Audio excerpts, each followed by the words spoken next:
Okay, so pag-usapan natin ngayon yung Pro version ng Bigme High Brake at pinapromise ng Bigme na sobrang daming improvements tayo makikita dito sa Pro version compared din sa una nating na-review na Non-Pro. So, ito yung Non-Pro. Ayan, so mamaya compare natin ng kaunti yung itsura niya dito sa Pro version. Ngayon, pagdating sa box, kita nyo naman, ang kapal na dito agad-agad sa Pro version. At ang isa sa reason kung bakit ganun ay dahil mas makapal talaga itong Pro version compared dito sa non-Pro. So, tinanggal ko na yung plastic. Pero pag open natin, ito yung makikita natin. Documentation at saka yung mismong phone na meron ng or nakalagay na sa kanyang rubber case. So, yung rubber case niya, hindi naman sobrang ganda pero at least meron tayong magagamit na out of the box. Ayan. Medyo ano lang siya, medyo dumihin lang siya.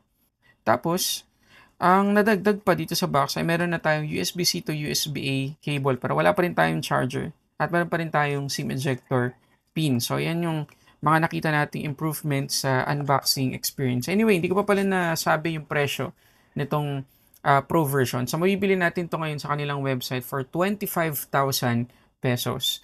Ngayon, para sa isang Android phone, mahal po talaga yan. Malaking halaga po yan para sa ganitong specs. Pero kung i-consider po natin na e-ink display po, yun talaga yung nagpamahal dito sa phone na to. E-ink display, e-paper siya, pwede nating ma-justify yan. Lalo na kapag tinapos itong video na to, tingnan natin kung anong mga improvements yung ma-expect natin dito sa Pro version. So, tingnan muna natin yung difference sa lang dalawa. So, itong non-Pro version, yung likod niya, parang leather-like, pero plastic lang naman. So, may texture siya ng kaunti.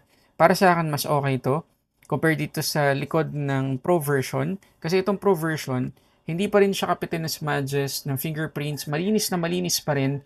Hindi rin glossy. Hindi rin reflective. Pero yun nga, sobrang plain. Although parehas okay. Ano ko lang yun. Preference ko lang. Mas gusto ko yung ganitong texture. And compare dito sa plain na plain lang. Okay? Tapos, meron na tayo red accent dito para sa kanyang power lock button. Pati yung volume up and down buttons natin, may red accent na rin. Plus, yung customizable keys natin dito sa may left side, may red accent din. Tapos, ang maganda rito guys, dito sa non-pro version, isa lang yung ating customizable key. Dito nga ay dalawa na. So, isang improvement yon. Plus, wala tayong kahit anong biometrics dito sa non-pro version. Ayan, pero dito sa Pro version, naka-conventional fingerprint scanner na tayo. So, fingerprint po yan. Itong pula na to. So, good news talaga yan. Okay? Tapos, kung makikita ninyo guys, yung bezels ay same yung kapal. Pareho ng dalawang to. Mas malaki lang talaga display itong Pro version. Ayan. So, wala tayo halos mako-complain dyan sa kanyang bezel. However, makikita ninyo na meron na dagdag na ambient sensor or light sensor dun sa may taas, sa may selfie camera. Ayan. Kita nyo ba? Dito kasi walang ganun. So, wala tong auto brightness. So, itong Pro version may auto brightness na siya. Tapos, USB-C pa rin tayo. Ang downgrade lang na nakita ko talaga dito sa Pro version compared dito sa non-Pro ay yung kanyang SIM tray. Open natin. Ito guys. Yung non-Pro version kasi may micro SD card slot. So ngayon, wala na tayong ganun dito sa Pro version. Although tinaasan nila yung configuration dito kasi 256 GB na itong Pro version pero wala na tayong micro SD card slot. Ayan. Tapos, ang pambawi na lang nila dito ay pwede na tayong maglagay ng or may support na siya sa 5G signal. Okay? May 5G na tong Pro version. Ito 4G lang. So, medyo mabagal yung data connection dito. So, yun lang. Para sa inyo ba, okay yung compromise na yun? Walang micro SD card, pero 5G. Compare dito, may micro SD card slot, pero 4G. So, yun. Tapos, yung kanyang light sensor, guys, medyo sensitive. Di pala medyo, sobrang sensitive talaga. Kasi, tinan nyo i-on ko siya. Ayan o. Liliwanag siya agad. Okay naman yun. Kaya lang, nakakaanoy lang minsan kasi minsan maganon ko lang ng kamay ko, liliwanag na siya agad. So, ang sakit sa mata. So, ang ginawa ko, pinatay ko yan, tapos nag-manual na lang ako. Mas okay pa sa experience. Para lang naman sa akin. So, ayun guys, black and white pa rin yung display natin dito sa Pro version which is para sa akin good na good para sa isang e-ink display. Walang sense sa akin ng colored e-ink display. Para sa akin lang naman ha. Mas gusto ko pa rin ng black and white para sa e-ink display. Ayan, sobrang ganda guys. Oh. Ngayon, pagdating sa kanyang display, meron tayo dito ngayong 6.13 inch e-paper 824 by 1648 ng kanyang resolution, 60 Hz yung max refresh rate natin dito, at 300 yung kanyang PPI. Mataas yan compared sa 276 PPI ng non-pro version. So, expect nyo na talagang sharp yung mga text na di-display dito sa phone na to. Ngayon dito sa e-ink center, dito natin makikita yung ilang mga presets or refresh rate mode ng kanyang e-ink display. So, yung pinakamabilis para sa akin ay yung video mode. Talagang umaabot tayo ng pinakamataas sa refresh rate dito sa phone na to. Pero if ever gusto nyong i-customize, pwede naman para mapili natin ng extreme. And according sa software update na na-receive ko dito sa Highbreak Pro, aabot ng 30 frames per second yung kanyang extreme mode. So, ang galing, di ba? 60 Hz yung max refresh rate niya kapag naka-video mode tayo. Pero kung gusto natin i-extreme, 30 FPS naman yung experience natin. So, para sa akin, mas comfortable gamitin kung video. Mas mabilis din yung refresh rate na ma-experience natin. Okay?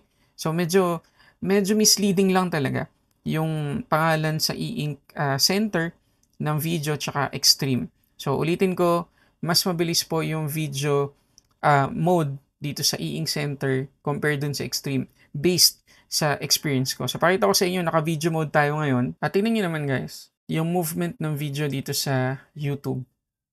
Diba? Hindi na siya annoying panoorin compared dun sa non-pro version. Ang bagal talaga ng refresh rate. Dito, watchable siya guys. Black and white lang talaga at may noticeable pa rin na ghosting. Pero, again, watchable. Kita nyo yung movement to.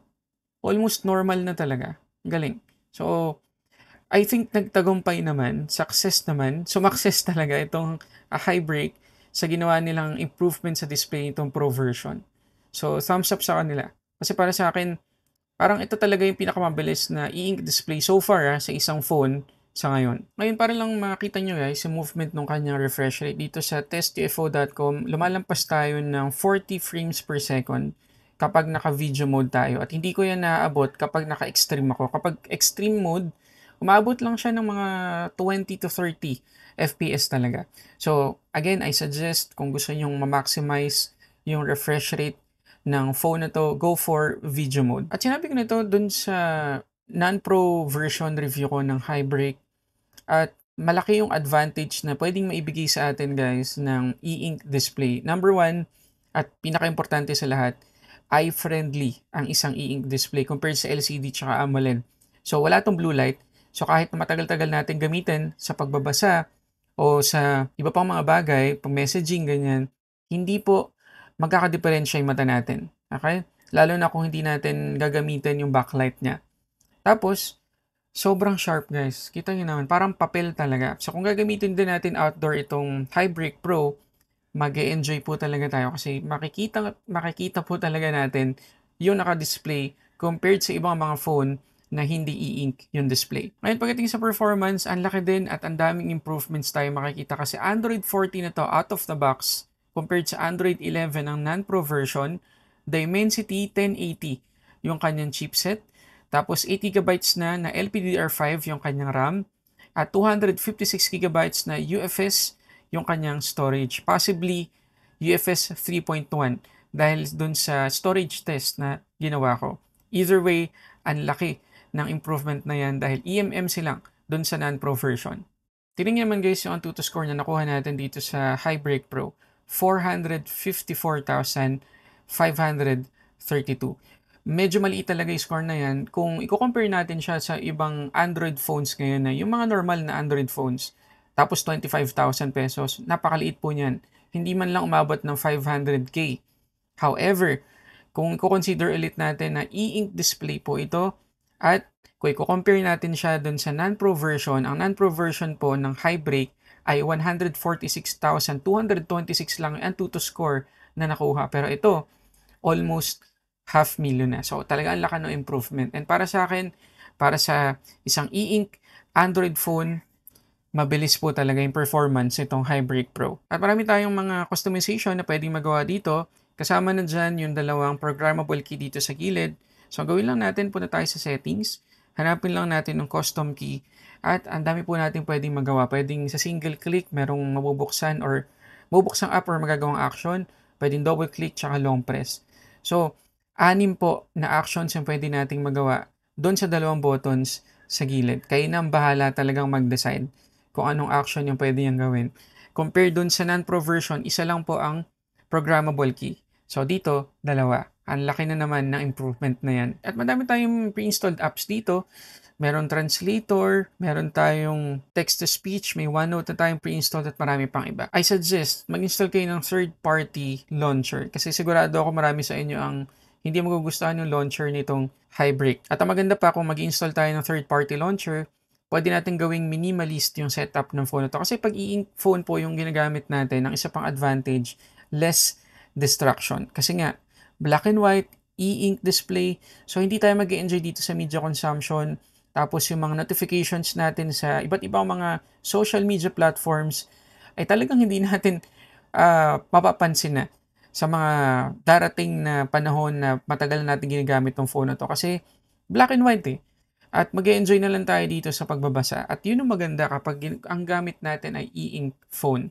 Pero syempre, depende pa rin yan kung anong klaseng user tayo. Maganda pa rin sa panahon ngayon na secondary phone lang po natin ang e-ink phone kagaya nitong Hybrid Pro. Pagdating naman sa battery guys, meron na tayong 4,500 mAh dito. Tapos capable sa 18 watts na fast charging. So sa unang test na ginawa ko, ito yung nakuha nating SOT, 8 hours and 59 minutes. Ang setting natin yan, 50% brightness pa rin. Tapos naka-extreme yung e-ink mode ko or e-ink center ko. So, akala ko makatipid ako sa battery kapag naka-extreme mode kasi hindi madalas yung pag-refresh niya or paglinis niya sa display. Pero nagkamali ako, 9 hours lang yung nakuha ko. So, nilagay ko sa default at inulit ko yung battery test. Nadagdag naman tayo ng more than 1 hour. Naging 10 hours and 3 minutes yung SOT natin. So, imagine kung palagi lang natin gagamitin tong phone na to sa messaging, mga chat applications, mas malaki po yung SOT na makukuha natin. Kasi yung PC Mark, sa pag-test ng PC Mark, palagi pong gumagalaw or palagi may movement dun sa display. Parang nagpa-play ka ng video ng tuloy-tuloy. At hindi natin gagawin yun dito sa Hybrid Pro kasi hindi talaga siya for media consumption. So kung web browsing lang, mga EPUB or ebooks yung gagawin natin dito sa phone na to, messaging, napakalaki po ng SOT na makukuha natin. Pagdating naman sa charging, 17 to 100%, 1 hour and 44 minutes ko to na charge. Okay, so para sa inyo guys, worth it bang bumili nitong Hybrid Pro? At malaki ba talaga improvement na nakita natin compared dito sa non-pro version? Kasi kung tatanungin nyo guys sulit siya para sa presyo niya. Siyempre, medyo mahal talaga yung 25,000. Di pala medyo mahal talaga yun para sa ganitong specs. Pero kung magpo-focus tayo sa specs, kasi doon tayo nasanay sa mga normal na Android phones, hindi po talaga sulit para sa 25,000 yung specs na to. Pero again, kung i-consider po natin na e-ink phone po ito, e-ink display, at sobrang bihira lang po ng mga ganitong phone, para sa akin, worth it yung 25,000. Kung gusto nating malesen yung distraction natin sa buhay, lalo na sa mga social media applications, okay na okay po. Good decision kung gagamit tayo ng e-ink phone. So, if ever na gusto nyo mabili yung phone na to, ilalagay ko dyan sa description box baba or itatag ko. Merong button na products dito sa display. I-click nyo na lang. Kung sakaling may available sa Shopee, pwede nyo itong orderin doon. Okay? So, ilalagay ko din yung link ng Big Me dyan sa description box sa baba. Maraming salamat sa panonood para sa samot-saring unboxing reviews. This is Sulit Tech Reviews.